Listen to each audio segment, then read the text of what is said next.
நீங்கள் love story எடுக்கலாம், comedy படம் எடுக்கலாம், ஆக்ஷன் படம் எடுக்கலாம், எமோஷனல் படம் எடுக்கலாம், த்ரில்லர் படம் எடுக்கலாம், பேய் படம் எடுக்கலாம், ஜாதி படம் எடுக்கலாம். எந்த படம் எடுத்தாலும் சரி, நோக்கம் நல்லதாக இருக்க வேண்டும். நோக்கம் நல்லதாக இருக்க வேண்டும். சொல்கிற கருத்து நல்ல கருத்து சொல்லணும். நீ காமெடியாடு, ஆனால் அதில் கருத்து நல்லா இருக்கணும். ஆக்ஷன் படம் எடுக்கலாம், அதில் கருத்து நல்லா இருக்கணும். என்ன மக்களுக்கு சொல்கிற விஷயம் நல்ல விஷயமா இருக்கணும். படம் படமாக இருக்கணும்.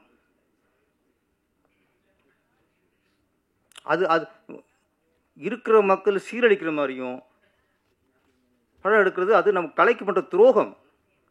மக்கள் ஒற்றுமை உண்டாக்குறதுக்காக நம்ம ஒரு கதையை எடுத்துட்டோம்னா அது கலை சேவை, மக்களுக்கான சேவை.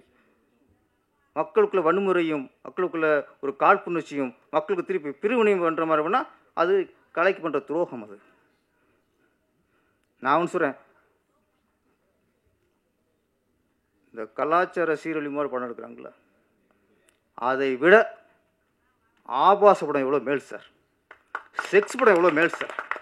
இந்த கலாச்சார சீரியல் உண்டாக படம் எடுக்கிறத விட நீங்கள் காமத்தை மையமாக வச்சு படம் எடுத்துருங்க. ஏன்னா அங்கே கொடுத்துருவான் எங்கால் சென்சார். அங்கே இளைஞர்கள் மறுக்கப்படுவாங்க. செக்ஸை விரும்புகிறவன் போய் பார்ப்பான், காமத்தில் விரும்புகிறவன் போய் பார்ப்பான், படமாக போயிடும். ஆனால் நாங்கள் பொதுவாக படம் நடித்து உள்ளே வந்து, நல்ல படம் நடித்து உள்ளே வந்து நீங்கள் கலாச்சார சீரியல் இப்போ உண்டு பண்ணால் தயவுசெய்து அந்த மாதிரி வியாபாரியாக இருக்காதீங்க. ஒரு நல்ல விஷயம். இது வந்து த்ரில்லர் மூவிங்கிறாங்க. த்ரில்லர் மூவினாலும் அது ஒரு நல்ல விஷயம் சொல்கிறார். பெண்களுக்கு பாதுகாப்பு வேணும். இன்றும் பெண்களுக்கு பலாத்காரத்தில் பாதிக்கப்படுறாங்க, அதை ஒழிக்க வேணும். அதுக்கு ஒரு குரலின் அடிப்படையில் ஒரு கதை வச்சிருக்கிறார். அப்போ பெண்களுக்கு பாதுகாப்பு வேணும்னு சொல்லி நல்ல விஷயம் தானே.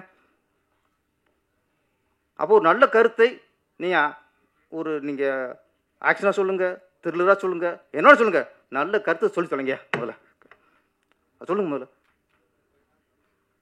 பணம் சம்பாதிக்கிற ஏதாவது பண்ணிட்டு போகிறதுக்கு எத்தனையோ தொழில் இருக்குது. முதல்ல